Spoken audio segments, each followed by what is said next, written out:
তুমি কি আমার ভালোবাসা এত সস্তা ভেবেছো মাসুম?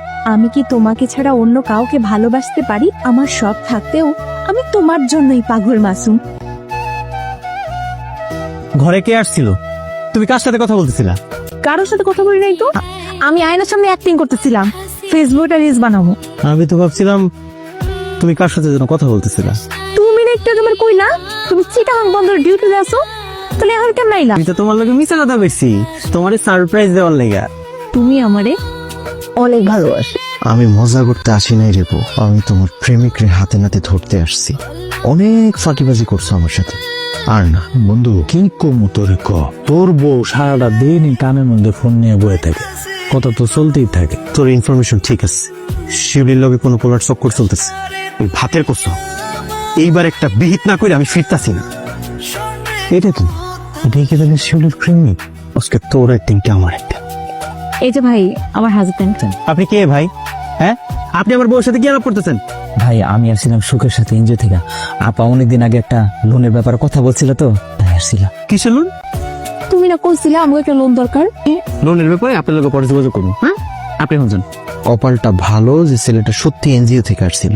ভাবে কারো না কারো লগে তো সম্পর্ক আছে। কিন্তু কালকে তো সারা রাত মোবাইল আমার কাছে ছিল, কই একটা কল মেসেজ কিছুই তো এলো না। তুই যে বাড়িতে আইসস ওই বলে কি জানা বাকি রাখছে? তুই যতদিন এই বাড়িতে থাকবি ততদিন কল মেসেজ কোনো কিছুই আইব না। শিউলির যদি কারোর লগে সম্পর্ক থাকে তাহলে তো কথা বন্ধ করে থাকতে পারবো না। এইখানে তো সুযোগ, এটার অপেক্ষায় তো থাকতে হবে। তুই শুধু ভাবের একটু খেয়াল করে রাখবি ব্যাস। এই তুমি এমন করে ডাকাতের মতো ঘর ঢুকো কেন বলো তো? কেন আমার ঘরে আমি কার অনুমতি নিয়ে ঢুক? তা না, তুমি সারাদিন মোবাইলে কি করো? কই কিছু না তো, এই যে রাইখা দিলাম। ঠান্ডা পানি দিয়ে এক গ্লাস শরবত বানিয়ে নিয়ে আসো তো, যাও।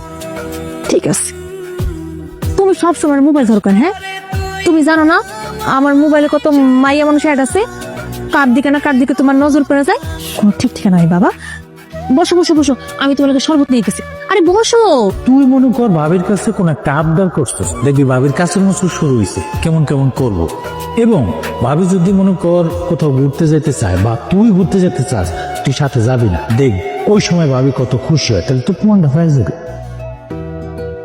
হ্যালো, তুই আসছিস তো ঠিক মতো? আরে হ, একদম ঠিকঠাক মতো আছে বন্ধু, ভাবি তাইতাছে। শোন, চোখ সরাবি না, চোখে চোখে রাখবি। যখনই দেখবি ফোনে কথা হইতেছে আমারে জানাবি, আমি কিন্তু রাস্তার পাশে আছি। আচ্ছা আচ্ছা ঠিক আছে। বন্ধু সুমা দিয়ে দিচ্ছে ফোনের মধ্যে। কি গো, বিকালে যাওয়ার সময় দেখলাম তুমি ঘুমায় আছো, আর এখন মনমরা হয়ে আছো। তুমি কি খাইবা না? না, খিদা নেই। তোমার কি শরীর খারাপ করছে? শরীর খারাপ করে নেই, মন মেজাজ ভালো না। তো স্যারের আবার হঠাৎ করে মন মেজাজ খারাপ হলো কেন? আমি কি দোষ করছি? আমারে ফাঁকি দিয়া পরপুরুষের লোক রং তামাশা করতেছো, আবার তুমি আমারে জিজ্ঞেস করো কি দোষ করলা। তুমি কি আমার উপর কোনো রাগ করছো? আরে রাগ করবো কি লিগা? রাগ করিনি, কইলাম না মন মেজাজ ভালো না। তুমি খাইছো? যদি না খেয়ে থাকো তাহলে তুমি খেয়ে নাও, আমি ঘুমাইলাম। ফিস ফিস করে কথা হইতেছে, তোর একদিন কে আমার একটা। কয়দিনের ভিতরে চলে যাইবো। হ, আর ছুটি তো মাত্র 7 দিন। শিউলি, এত রাইতের বেলা তুমি কার লগে কথা হইতেছো? তুমি না ঘুমাইছিলা? আমি তোমার জিজ্ঞেস করছি তুমি কার লগে কথা হইতেছো? এত রাইতের বেলা তুমি বাড়িতে আছো কেন? আরে আস্তে কথা কও, তোর লগে কথা কইতেছিলাম, হাপ্পাই ফোন দিছে।